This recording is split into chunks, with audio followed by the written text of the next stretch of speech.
సంవత్సరాల తరబడి ఎన్ని మందులు వాడినా మీ మోకాల నొప్పులు తగ్గట్లేదా? ప్రాణ పెయిన్ క్లినిక్ లో అత్యాధునిక చికిత్స.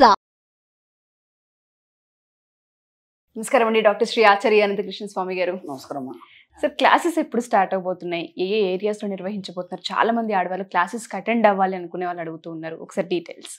మనకి ఇప్పుడు 2024 అమ్మా, మేలో మనకి 19వ తారీఖు హైదరాబాద్లో ఉంటుంది. ఓకే. మనకి ఈ మధ్యలో ఎలక్షన్స్ ఇవన్నీ మూమెంట్స్ ఉన్నాయి కాబట్టి మనకి మళ్ళీ 2 జూన్ నుంచి 2 జూన్ 2024 విజయవాడలో ఉంటుందమ్మా. అలాగే 9 జూను అనంతపురంలో ఉంటుంది, 23 జూను విశాఖపట్నంలో ఉంటుంది, అలాగే 30 జూను తిరుపతిలో ఉంటుంది, 7 జూలై మళ్ళీ మన రాజమండ్రిలో ఉంటుంది. ఈ మధ్యలో మనకి మే 28, 29, 30 గోవాలో సెషన్స్ క్లాస్ 3 రోజులు ఉంటుంది. వీలైనంత ఉండి తొందరగా ఎన్రోల్ చేసుకోండి. ఎందుకంటే మనకి గ్యాప్ ఎక్కువ వచ్చింది కాబట్టి రష్ ఎక్కువ ఉంది. వీలైనంత తొందరగా ఎన్రోల్ చేసుకుంటే మంచిది. తప్పకుండా sir. Thank you sir. Thank you so much. Thank you sir. ఇప్పటి వరకు చాలా ఎపిసోడ్స్లో ఆడవాళ్ళ గురించి అంటే నెగిటివ్ ఏదైతే ఉంటుందో ఎలా పోగొట్టుకోవాలి, ఎలా ఓవర్కమ్ చేయాలి మనం మాట్లాడుతూ వచ్చాం. 612వ ఎపిసోడ్లో కనుక మనం చూసుకుంటే లాస్ట్ ఎపిసోడ్లో మీరు చెప్పారు, మాటల ఇంపాక్టే ఒక నెగిటివ్ వైబ్ని క్రియేట్ చేస్తూ ఉంటుంది. మీ మాటల్ని బట్టి మీ భర్త వ్యయం కావచ్చు, లేదు అంటే వాళ్ళ అభివృద్ధి కావచ్చు, డిపెండ్ అయి ఉంటుందని చెప్పారు. ఈ 612వ ఎపిసోడ్లో ఏం చెప్పబోతున్నారు? అంటే మనం ఏం చెప్పుకుంటూ వస్తున్నాం అంటే ఇప్పటివరకు అసలు మన సబ్జెక్ట్ ఏంది? డబ్బు కాన్సెప్ట్. ఈ డబ్బు కాన్సెప్ట్లో డబ్బు రావాలన్నప్పుడు నువ్వు ముందు ఎలా తయారు కావాలి, ఎలా అంటే మనం ముందు పాత్ర శుభ్రం చేసుకుంటే దాంట్లో ఏదైనా వేసుకొని తినవచ్చు. పాత్ర శుభ్రంగా లేదనుకోండి ఏమి తినలేము. కాబట్టి ముందు పాత్ర శుభ్రం చేసుకుంటూ వచ్చాము ఇప్పటివరకు. అలాగే ఇంకా మనం ఏమేమి చేయాలి, ఏమేమి చేస్తే మనము మన జీవితంలో మనం అనుకునే సాధిస్తాము, లేదా డబ్బు వైపు మన ప్రయాణం చాలా సాఫీగా సాగుతుంది. ఆ విషయంలో నేను కొన్ని విషయాలు చెప్తాను. ఓకే. మనకు కొన్ని నమ్మకాలు ఉంటాయి. ఏం నమ్మకాలు అంటే పిచ్చి నమ్మకాలు, అంటే చాదస్తాలు నమ్మకాలు. ఇవన్నీ ఎలా ఉంటాయంటే మనల్ని దిగజారుస్తాయి, మనల్ని ముందుకు పోనివ్వం. మనకి అర్థమైందా? అంటే అలాగే కట్టి పెడతాయి. ఇది ఇలాగే చేయాలి, ఇది ఈరోజే చేయాలి, ఇలాంటి కొన్ని నమ్మకాలు ఉంటాయి. ఇప్పుడు మనం ఏం చేస్తామంటే అనుకోకుండా మీ ఆయన మీకు ఒక నగ కొనిస్తా అన్నాడు, లేదంటే ఒక షాపింగ్ తీసుకెళ్తా అన్నాడు. అనగానే మీరు ఏమంటారంటే రేపు అష్టం ఉందండి రేపు వద్దు. ఓకే. లేదా రేపు అమావాస్య ఉందండి రేపు వద్దు, మనం తర్వాత రోజు మంచి దర్శనం ఉంది, లేకపోతే ఇంకేదో ఉంది, ఇవన్నీ. ఇప్పుడు ఆయన మీకు ఏమన్నాడు అంటే ఒక నగ కొని ఇస్తాడు, లేదంటే ఒక షాపింగ్ చేయిస్తా అన్నాడు. షాపింగ్ కానీ నగ కానీ ఏదైనా కావచ్చు, అది మీకు సంపద. అది సంపదని మీ ఇంట్లోకి ఆహ్వానం చేయాలి తప్ప దానికి మీరే అడ్డుకట్టవేయద్దు. అర్థమైందా? ఏదైనా సరే వస్తున్నప్పుడు స్వీకరించే మనస్తత్వం కలిగి ఉండాలని మనం ఇంతకుముందు వీడియోలో చెప్పుకున్నాం. స్వీకరించే మనస్తత్వం నీకు లేదు. ప్రతిదానికి నువ్వు కొచ్చినేయడం కానీ, లేదంటే నీ యొక్క పిచ్చి నమ్మకాలతోని వాటిని అడ్డుకట్టవేయడం చేయడం వల్ల ఏమవుతుందంటే వచ్చేది కాస్త ఆగిపోతుంది. అర్థమైందా? కాబట్టి మన సబ్జెక్ట్లో ఎలాంటి ముహూర్తాలు లేవు. ఎందుకంటే మన సబ్జెక్ట్లో జ్యోతిష్యం లేదు కదా. జ్యోతిష్యంలో ముహూర్తాలు ఎక్కడ ఉంటాయి? ముహూర్తాలు లేవు. అలాగని చెప్పేసి ఈ మంచి రోజా ఇది చెడు రోజా అట్లాంటిది ఏం లేదు. ఎందుకంటే 24 గంటలు నువ్వు ఎక్సలెంట్ పాజిటివ్ వైబ్రేషన్తో కూడి ఉంటావు. పాజిటివ్ వైబ్రేషన్తో కూడున్న తర్వాత మళ్ళీ నువ్వు ఇవన్నీ చూసినప్పుడు నెగిటివ్ వైపు ప్రయాణం చేస్తున్నట్టు అయినప్పుడు నీ దగ్గరికి ఎలా వస్తాయి? అర్థమైందా? ఇలాంటి చాదస్తాలు మూఢనమ్మకాలు మనకు బాగా ఉంటాయి. ఇది ఈ రోజే చేయాలి, ఇది ఆ రోజే చేయాలి. ఇప్పుడు అమావాస్య రోజు మనం ఏం పనులు చేయం, అన్ని మూసుకొని కూర్చుంటాం. అమావాస్య రోజు తమిళనాడులో బ్రహ్మాండంగా పూజలు చేస్తారు, ముహూర్తాలు కూడా చేస్తారు. అవునా కదా? అంటే అక్కడ సాంప్రదాయం ప్రకారం వాళ్ళు చేస్తారు, మనం చేయొద్దు, అట్లాంటిది కాదు. సంపద రావడానికి మనం ఎలాంటి అడ్డుకట్ట వేయొద్దు, దానికి ఎలాంటి ముహూర్తాలని కానీ లేకపోతే ఎలాంటి మంచి రోజులు కానీ అవన్నిటితో సంబంధం లేదు. మన సబ్జెక్ట్లో అది లేనే లేదు. ఏదొచ్చినా స్వీకరించే మనస్తత్వం కలిగి ఉండాలి. ఏదొచ్చినా మనం దాన్ని యాక్సెప్ట్ చేయగలగాలి. అంటే దాన్ని మనస్ఫూర్తిగా స్వీకరించినప్పుడు మాత్రమే అది దగ్గర రావడం అని. అంటే ఒకదాన్ని మనం స్వీకరించినాం, ఇంకోటి వస్తుంది. ఇప్పుడు మనం ఇంట్లో అమ్మవారు వంట చేస్తారు, లేదా ఎక్కడైనా ఫంక్షన్స్కి వెళ్తాము, లేకపోతే ఎవరి దగ్గరికైనా భోజనానికి వెళ్తాము. ప్రతి దగ్గర మనం వంకలు పెడతాం, ఇది బాగాలేదని, లేకపోతే ఇది ఇలా ఉంటే బాగుండు, అలా ఉంటే బాగుండు, నేను ఇది తినాను, ఇలాంటివి చాలా చూశాను. ఇది ఒక తెలియని మనస్తత్వంలో మనం అవన్నీ అప్పుడు చేసాం. అదేమైపోతుంది అంటే నువ్వు ప్రతిదాన్ని రిజెక్ట్ చేయడం, నో చెప్పడం, రిజెక్ట్ చేయడం. కాబట్టి నీ దగ్గరికి ఏది రాకుండా పోతుంది. అప్పుడు నువ్వు ఒంటరిగా మిగిలిపోతావు. యాక్సెప్టెన్సీ లేదు. నేను అప్పుడు అలా అయిపోతుంది. అలాగే ఎలాంటి నమ్మకాలు కూడా నీకు ఏది పనిచేయదు. దేవుడు ఉన్నాడా? నువ్వేనాడని చూసావా? లేదు కదా. ఎందుకు దాని గురించి టైం వేస్ట్ చేసుకుంటావు? చూసావు నువ్వు ఇప్పుడు ఇంత పెద్ద జనాలు ఉన్నారు, దేవుని చూడాలంటే దానికి ఒక లెక్క ఉంది, అర్థమైందా? ఆయన అల్ట్రావైలెట్ కిరణాల్లో ఉంటాడు ఆయన, అంటే ఒక అనంతమైన శక్తి అల్ట్రావైలెట్ కిరణాల్లో ఉంటుంది. దాన్ని చూసే ఎనర్జీ నీ కళ్ళకి లేదు కాబట్టి నీకు దేవుడు కనిపించాడు, అర్థమైందా? ఇప్పుడు దాని గురించి నువ్వు ప్రయత్నం చేయడం కూడా వేస్ట్. ఎందుకంటే నువ్వున్న ఈ యొక్క హడావుడి జీవితంలో నువ్వు ఎలా జీవించాలి, ఉన్నతంగా ఎలా ఉండాలి తప్ప దాని గురించి నీకు ఎందుకు గొడవ? అలాగని దయ్యం ఉందా లేదా దాన్ని కూడా నువ్వు చూడలేదు కదా. ఎవరు చూసిన వాళ్ళు ఇప్పటిదాకా మనకు చెప్పలేదు కదా ఇది ఇలా ఉంది అది అని. వాటి గురించి టైం వేస్ట్. మన సబ్జెక్ట్లో అవన్నీ లేవు కదా. మన సబ్జెక్ట్లో డబ్బు కళ్ళతో చూస్తున్నాం కదా, స్పర్శ చేస్తున్నాం కదా, స్మెల్ చేస్తున్నాం కదా, అవునా కదా? ఏదైతే మనం చూస్తున్నామో అంటే పార్టికల్గా ఏదైతే మనం తాకుతున్నామో, ఏదైతే స్పర్శ చేస్తున్నామో దాన్ని అనుభవించండి. లేని దాని గురించి ఆలోచించి టైం వేస్ట్ చేసుకోవడం వద్దు, ఓకేనా? అలాగే ముహూర్తాలు కానీ, గ్రహాలు కానీ, నక్షత్రాలు కానీ ఇవన్నీ మన సబ్జెక్టులో లేవు, పనిచేయవు. ఎందుకంటే జ్యోతిషం లేనప్పుడు అవన్నీ లేవు మన సబ్జెక్ట్లో. వాస్తు అనేది అసలు సబ్జెక్టే లేదు.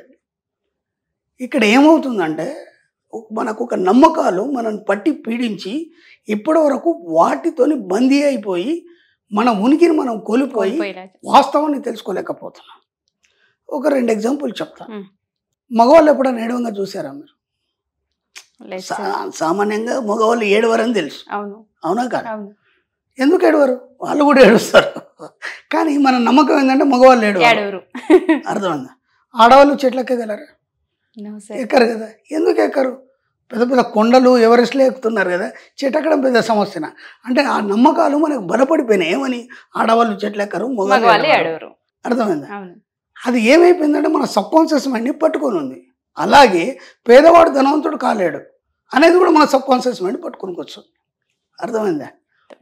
కానీ దాన్ని బద్దలు కొట్టి ఈరోజు మన సబ్జెక్టు ఒక సామాన్య గృహిణి కూడా ఇవాళ కోట్ల రూపాయలు సంపాదిస్తున్నారు. దాన్ని మనం బ్రేక్ చేసాం. మన సబ్జెక్ట్ ఏంది, మన కాన్సెప్ట్ ఏంది? ప్రతి పేదవాడు ధనవంతుడు కావాలి. ఎలా అవుతాడు? ఆ సబ్జెక్ట్లో ముందు మన సబ్జెక్టులోకి రావడానికి నువ్వు ప్రక్షాళన కావాలి. నేను అదే చెప్తున్నాను. మీరు పాత్రను శుభ్రం చేసుకోవాలి. ఆ శుభ్రం చేసుకునే భాగంలో ముందుగా మీ మూఢనమ్మకాలని, చాదస్తాలని, అర్థమైందా? ఇది ఇలాగే చేయాలి, ఇది ఇలా చేయకపోతే నడవదు. కొందరు ఎలా ఉంటారంటే ఇప్పుడు మీ ఇళ్ళల్లో కూడా మగవాళ్ళు కానీ ఆడవాళ్ళు కానీ ఈ టేబుల్ ఇలాగే ఉండాలి, దాని మీద పేపర్ అలాగే ఉండాలి, ఆ గ్లాస్ అలాగే ఉండాలి, ఈ బుక్స్ నేను ఇక్కడ పెట్టాను, ఎవరు చేరిపోయేది? దాని గురించి పెద్ద రభసం, అవునా కదా? నేను ఇంతకుముందు ఏం చెప్పానంటే ప్రతి 6 నెలలకు ఒకసారి కానీ లేదా ఒక వీక్లీ వన్స్ కానీ కొన్ని వస్తువుల్ని మార్చండి, అటు నుంచి ఇటు మార్చండి, కొత్త వస్తువులు తెచ్చిపెట్టండి. దానివల్ల ఏమవుతుందంటే మీకు కొత్త కొత్త ఆలోచన. లేకపోతే ఏమవుతుందంటే నీ సబ్కాన్షియస్ మైండ్ దానికే బందీ అయిపోయి కొత్త ఆలోచనలు ఆలోచించకుండా దాంట్లోనే మగ్గిపోయి నువ్వు ఎదగకుండా ఉండిపోతావు, అర్థమైందా? ఇక్కడ ప్రతిదానికి, సృష్టిలో ప్రతిదానికి ఒక చలనం ఉంది. ఇప్పుడు మనం కదలకుండా కూర్చున్నాం, మనం కదులుతున్నామా? కదలట్లేదు. కానీ భూమితో పాటు మనం కదులుతున్నాం, ఆ విషయం తెలియదు చాలామందికి. భూమి తిరుగుతుంది కదా, నువ్వు ఎక్కడున్నా సరే నువ్వు కదులుతున్నావు, అది నీకు తెలియదు. అది ఆ స్పీడ్లో నువ్వు ఆ వేగంలో నీకు తెలియదు అది. కానీ మనం ఏమనుకుంటున్నాం, నేను స్థిరంగా ఉన్నాను అనుకుంటున్నాం. అంటే ఇక్కడ ఉన్నటువంటి ప్రకృతిలో కానీ విశ్వంలో కానీ ప్రతి వస్తువుకి కదిలే గుణం అనేది ఒకటి ఉంది, సహజ గుణం అది, అర్థమైందా? అన్నీ కదిలినప్పుడు నువ్వెందుకు కదలవు? నీ ఆలోచనలు ఎందుకు కదలవు? నువ్వు ఉన్న అట్మాస్ఫియర్ నుంచి నువ్వు ఎందుకు బయటపడవు? ఒక ఇల్లు ఉంది, ఆ ఇంట్లోనే ఉంటాం మనం. ఇది బాగుంది, ఇళ్ళకి వచ్చిన తర్వాత ఒక బండి కొన్నాడు వాడు, అంతకంటే ఏం కొనలేదు, లేదా వాళ్ళు ఆవిడ కొన్నాగా కొన్నాడు, ఇక ఆ ఇల్లు వదిలిపెట్టి పోలేమే. అదే జీవితం కాదు కదా, ఇంకా నువ్వు చూడాల్సిన చాలా లైఫ్ ఉంది కదా. అంటే ఇలాంటి చాదస్తాలు ఏవైతున్నాయో మనల్ని ముందుకు పోనీయకుండా మనం ఎప్పుడు బందీ చేసి పెడతాం. కాబట్టి ముందు ఆ చాదస్తాల నుంచి బయటపడండి, మూఢనమ్మకాల నుంచి బయటపడండి. అంటే ఇప్పుడు కొన్ని మనకు మొక్కులు ఉంటాయి, దేవుడు ఎప్పుడు నీకు ఇబ్బంది పెట్టాడు. మనకేం నమ్మకాలు ఉంటాయి? ఆ మొక్కు తీర్చలేదు కాబట్టి ఇలా ఇబ్బంది వచ్చిందేమో అన్న భయం ఉంటుంది. నేను ఈ మాట కూడా చెప్పాను. ఏమన్నానంటే దేవుళ్ళు పూజలు మన సబ్జెక్టులో లేవు, కానీ మన పెద్దవాళ్ళు ఉన్నారు, వాళ్ళు ఆ నమ్మకంతోనే ఇంత గొప్ప పెద్ద లైఫ్ని లీడ్ చేశారు వాళ్ళు. కాబట్టి వాళ్ళు ఏమన్నా అన్నారు అనుకో, అరే మనం ఇది చేయాలి, చేసేయండి వాళ్ళ తృప్తి కోసం, అర్థమైందా? వాళ్ళని ఇబ్బంది పెట్టొద్దు, వాళ్ళని ఎక్కడ కూడా ఇబ్బంది. సరదాగా మీరు వెళ్ళండి, వాళ్ళతో పాటు ఏం చేయనో చేసేసి రండి, అంతేగాని అది మీ జీవితం కాదు.